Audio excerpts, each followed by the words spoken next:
brève mais enrichissante visite de l'homme le plus riche d'Afrique a été placée sous le signe du développement du Bénin et des pays africains. En effet, le président Boni Yaya a réussi à faire venir au Bénin Aliko Dangote, dont le groupe possède la plus grande usine de production de ciment en Afrique subsaharienne. Il y a 2 semaines, le chef de l'État avait rencontré à Lagos cet oiseau rare lors du 2e forum Inde-Bénin. 2 sujets ont principalement retenu l'attention au cours de la séance que la délégation conduite par Aliko Dangote a eue avec les autorités béninoises. Il s'agit de la question de la production du ciment et de l'indépendance énergétique du Bénin. S'agissant du ciment, les échanges ont porté sur les voies et moyens qui devront permettre de développer davantage la cimenterie d'Onibolo gérée par le groupe Lafarge. Le groupe Dangote détient une part de 43% dans le capital, le groupe Lafarge 51% et l'État béninois 6%. Depuis un moment, il y a des difficultés pour l'extension, pour le développement de cette unité de production de ciment. Alors, il était question pour le chef de l'État de demander à ce que le groupe Dangote, qui a été identifié comme celui-là qui ne permet pas tellement de faire avancer les choses, puisse examiner les questions de développement de cette unité de production de façon favorable. L'autre sujet qui a retenu l'attention, c'est l'investissement dans le secteur de l'énergie. Vous savez, depuis un moment, le chef de l'État a fait par lui-même l'évaluation de notre politique d'approvisionnement en énergie électrique qui nous a été léguée. Le constat est tout simple, c'est que notre pays, le Bénin, ne peut pas connaître un développement, ne peut pas connaître une croissance à 2 chiffres en se basant sur l'importation de l'énergie telle que fixée par cette politique qui est en cours en ce moment. Le chef de l'État a décidé de créer une rupture en organisant nous-mêmes notre propre potentiel énergétique à travers les investissements directs de l'État et aussi en faisant appel aux investissements privés.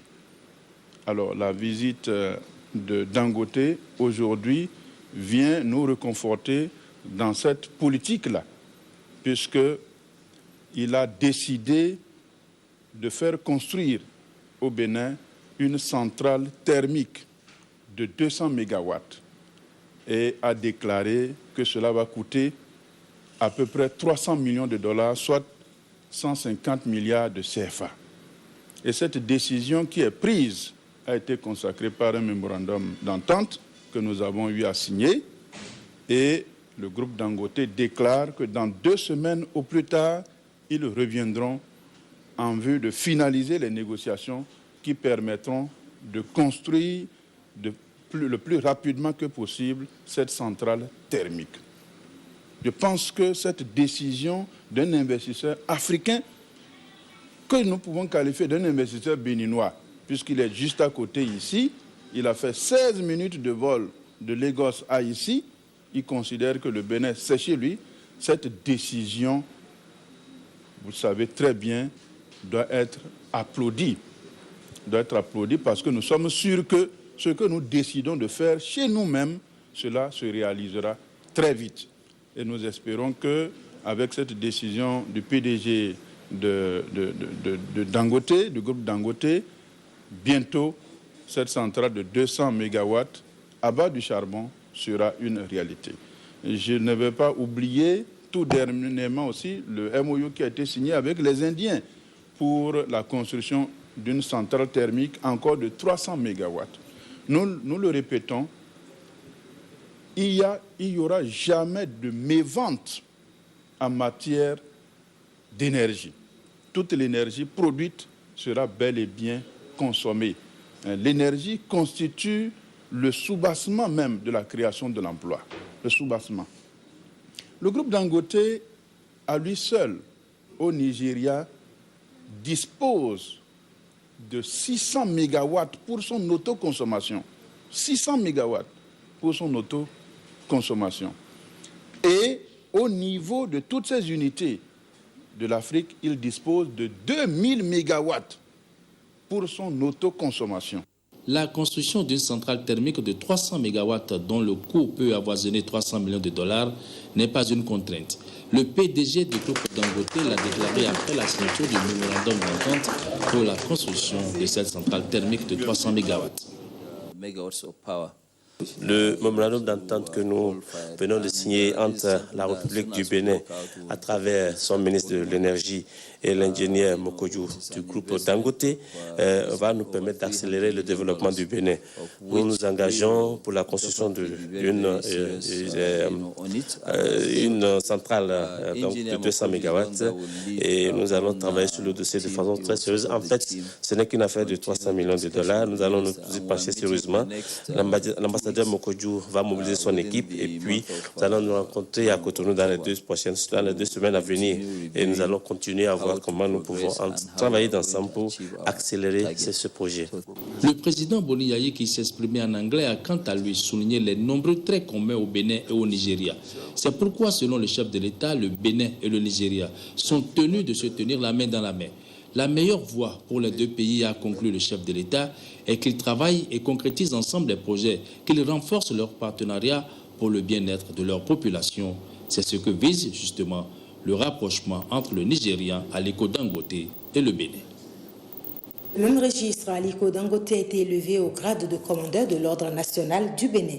La cérémonie de décoration s'est déroulée en présence du président Boni Yayi, grand maître de l'Ordre national du Bénin et de plusieurs ministres et ambassadeurs du Nigeria près le Bénin. Retour sur les temps forts de cette cérémonie.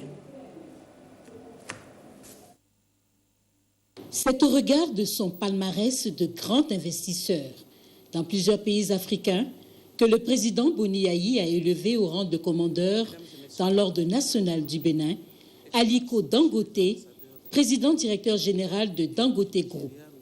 Entrepreneur à 20 ans et âgé aujourd'hui de 56 ans, cet homme d'affaires de nationalité nigériane aux dimensions planétaires, quasi inconnu en Europe, est le premier homme d'affaires du continent noir à dépasser le cap des 20 milliards de dollars de fortune. Aliko Dangote s'est lancé dans les affaires en 1977 avec un apport de 500 000 naira et 3 camions de ciment provenant de son grand-père et un prêt remboursable sur 2 ans.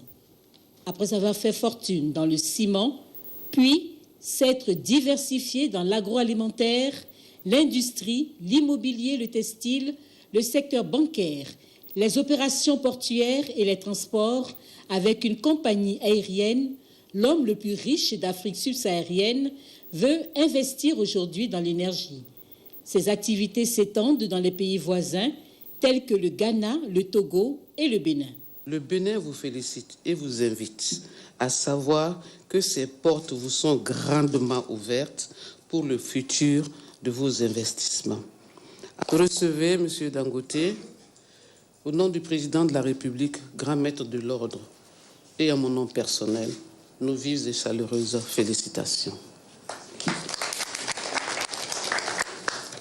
Au nom du président de la République, grand maître de l'ordre national du Bénin, et en vertu des pouvoirs qui nous sont conférés, nous vous élevons au grade de commandeur de l'ordre national du Bénin.